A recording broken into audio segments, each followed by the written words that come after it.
Hi, thank you for joining me for this review of this Eachine EX2mini brushless RTF ready to fly FPV quadcopter drone with angle and acro modes. Supplied courtesy of Banggood.com for review. It works on 2.4 GHz, has 1306-2750 kV brushless motors.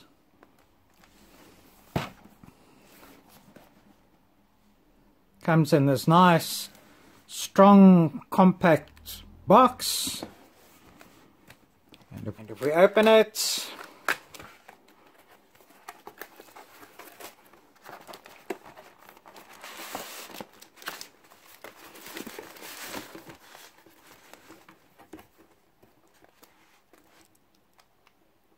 this is what we get inside.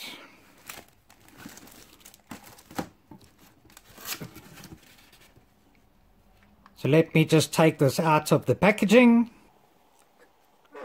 So this is the Eachine EX2mini quadcopter RC drone with brushless motors.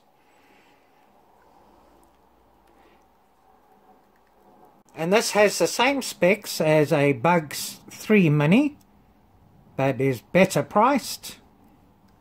And what I really like about this is this frame that is made of this acrylic material. It's a bit flexible, but it's highly durable and very strong.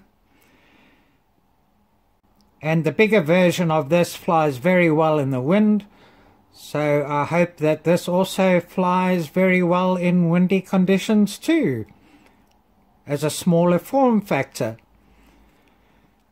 So this is not a racer, but it has acro mode, which is similar to flying a racer, but it also has a 6-axis gyro for stability in angle mode for people that want to fly or learn.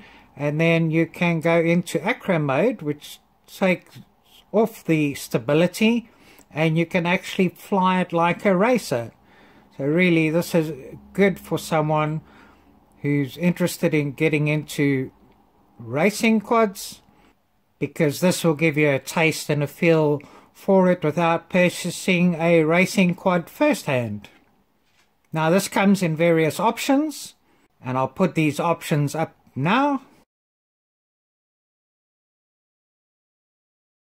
So the standard version comes with a bright front headlight, but this is the version with the camera that has come pre-installed. So this one has the camera, but does not have the FPV screen and glasses and goggles with it. The size of this is 22 centimeters by 22 centimeters and 6.5 centimeters high. But the big question I have, and I want to get out of the way, is how much does this weigh? So let's put it on the scale here. And this comes in, including the battery, at only 186 grams. So well below that 250 gram mark, which is very good. So that's good news for people that live in a country where unmanned aircraft above 250 grams have to be registered. So here are the 1306-2750 kV brushless motors.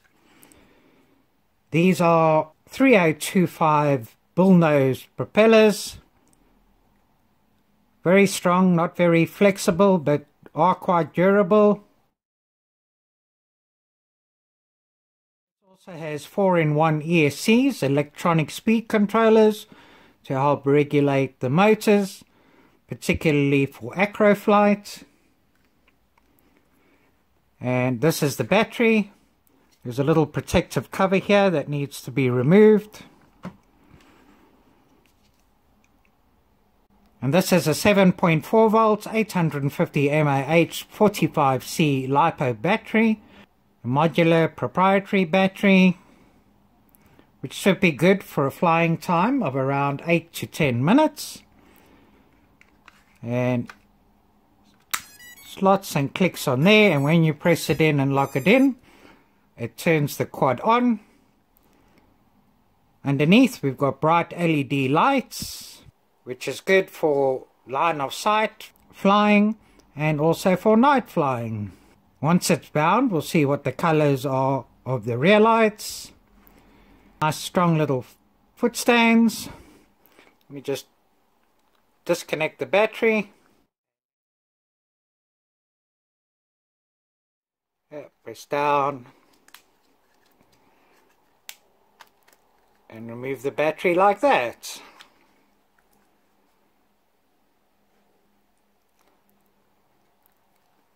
Now this camera version comes with a 25 milliwatt, 24 channel, 5.8 gigahertz, 720p FPV camera.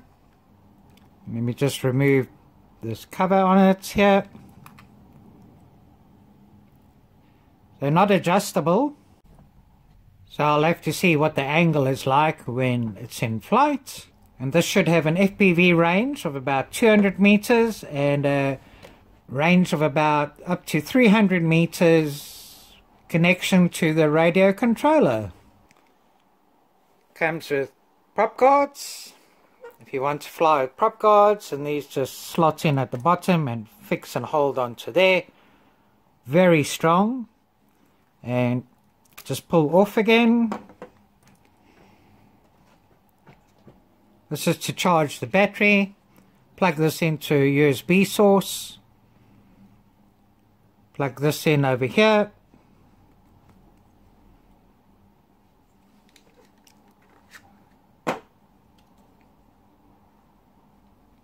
And then slide this onto the battery at the top here where those pins are there. Click it in. A red light comes on while it's charging and goes off when it's finished charging.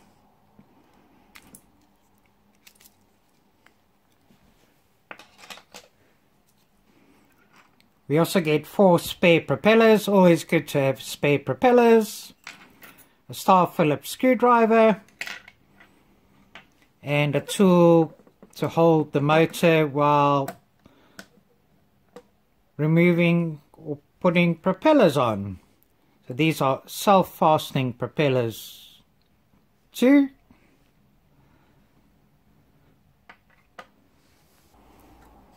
Has the radio control transmitter with 2 antennas.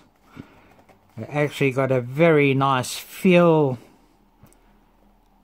and shape on this. You need to supply your own 4AA batteries that go in here. Fortunately, no annoying screws, and that just clips and holds into position back here. Here's the main power on button, and I'll put a picture up now that shows you the functions.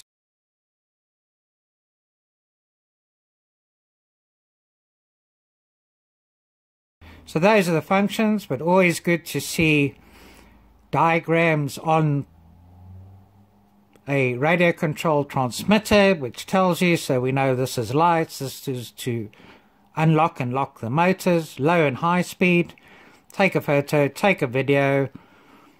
This position here is for angle mode, which is the default mode, and then you can switch to acro mode by pulling this switch down here.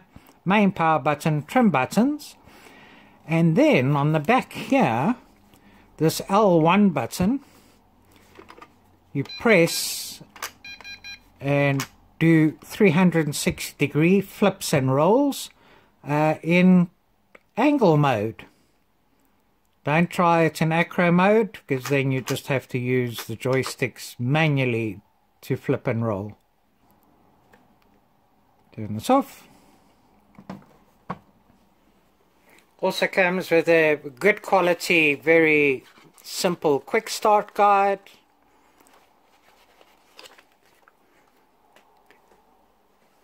And then there's very good quality big manual, but don't worry, not all of it is instructions, only the first few pages are, and then the rest are in different languages. but it does give you good details, good illustrations. Here are the full functions of the transmitter in the manual too, showing you the flip button at the back. The other button is a null button, so that doesn't work for anything.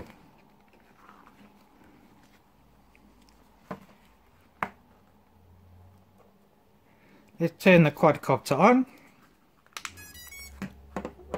So that's it powered on. And to bind with the radio controller, just hold down the lock button, turn on to bind. And this should be at bound. Start the motors, just a short press here. Now let's see what will happen if it goes out of range and we lose contact with the radio control transmitter. Let me turn it off. 1001, 1002. So in about 2 seconds it will power down, which is a good fail-safe. Can we rebind with it if we get closer? Yes, we can. And to stop the motors, a long press of the unlock button here, and that stops the motors. Turn this off.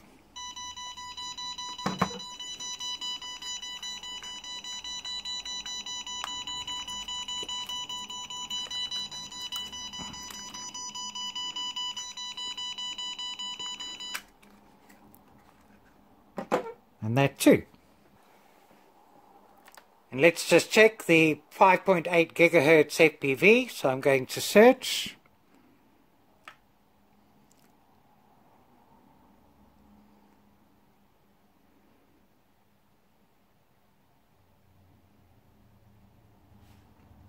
And it's picked up on band A channel 1.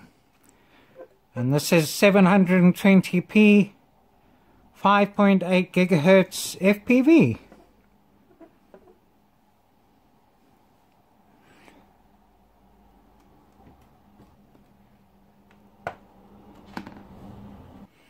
And I think the camera also has an SD card, so I'm going to remove the top cover and we can have a look at the camera itself.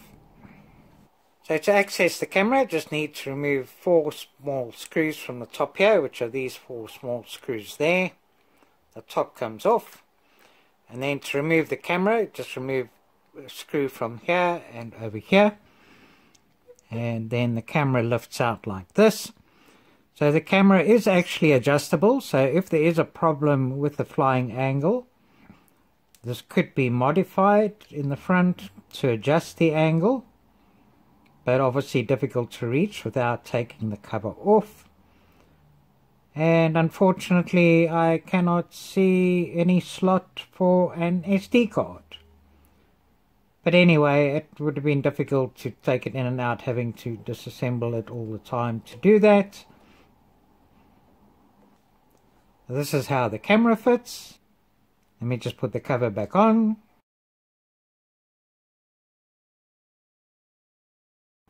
That's the cover back on. So now let's go and see how well it performs.